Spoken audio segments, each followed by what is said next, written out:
Are you having problems with your Eufy Security app that it's not working for you and you want to be able to fix this? Well, then this video is going to be perfect for you, because in this video I'm going to show you a step-by-step guide on exactly how I was able to fix it myself. So what I did firstly is that I exited the Eufy app and instead I went into the settings app on my phone. So now on my settings app I just scrolled down in here and I clicked on general. I scrolled down again and I clicked on storage in here, as you can see.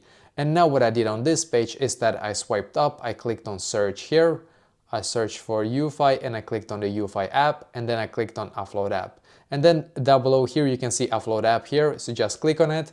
So you need to click on upload app here and then down below here, and then just wait a couple of seconds and now click on reinstall app. And now just simply wait for the app. You can see it here, it says loading here on your Eufy app. Just simply wait for the app to complete its update process, and then when it's done you can go back once again. This actually fixed it for me, but if it's still not working for you, it might be because unfortunately the app might be completely down for everybody right now, so we just have to wait for it to basically be back up again so that we can access it. That can sometimes happen, just so you know, but hopefully this will be able to fix it for you.